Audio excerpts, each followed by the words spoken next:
नमस्कार दोस्तों, फिर एक बार स्वागत है आपका संगीत साधना कराओके क्लब के माध्यम से। फिर नए कलाकार को हम लेकर आए हैं। संगीत साधना अगर हम कहें तो संगीत आपको तभी आता है जब तक आप उसकी साधना नहीं करते हैं।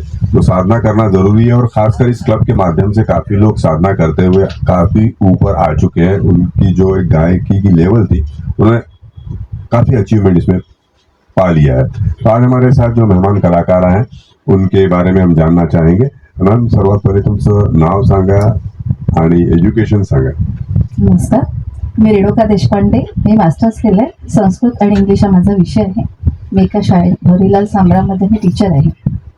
गाण्याची मला आवड होतीच. 11वी-12वीला मला म्युझिक होतं, पण त्यानंतर बराच कालावधी गेला. जवळजवळ 15-20 वर्ष गेले की गाण्याचा संबंध नव्हता. स्टेजवर मी अनेकदा प्रोग्राम केलेले आहे स्कूल लेवलवर, पण गाणं म्हणून सादर करणं स्टेजवर हे मला म्हणजे ही संधी मला मिळाली नव्हती. आणि ती संधी संगीत साधना या ठिकाणी चंद्रकांत सरांमुळे मला ती मिळाली. त्याच्यामुळे मी त्यांची विशेष आभारी आहे.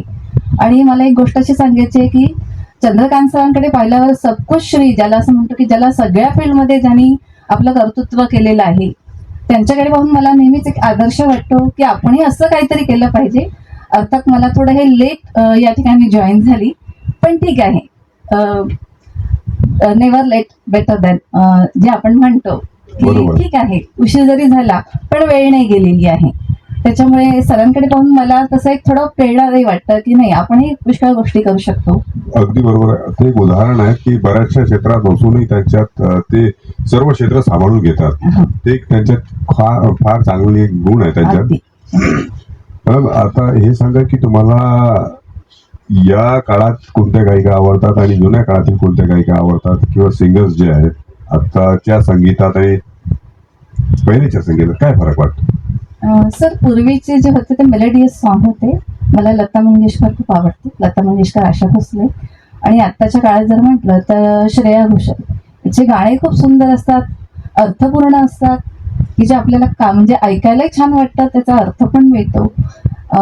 असं नाही म्हणणार मी की बाकी सिंगर्स वाईट आहेत, पण ठीक आहे, ही प्रत्येकाची चॉईस आहे. तर मला श्रेया घोषाल आत्ताच्या काळातले म्हणजे खूप छान सिंगर म्हणून वाटते. तिची गाणे गायला आवडतात. अगदी बरोबर.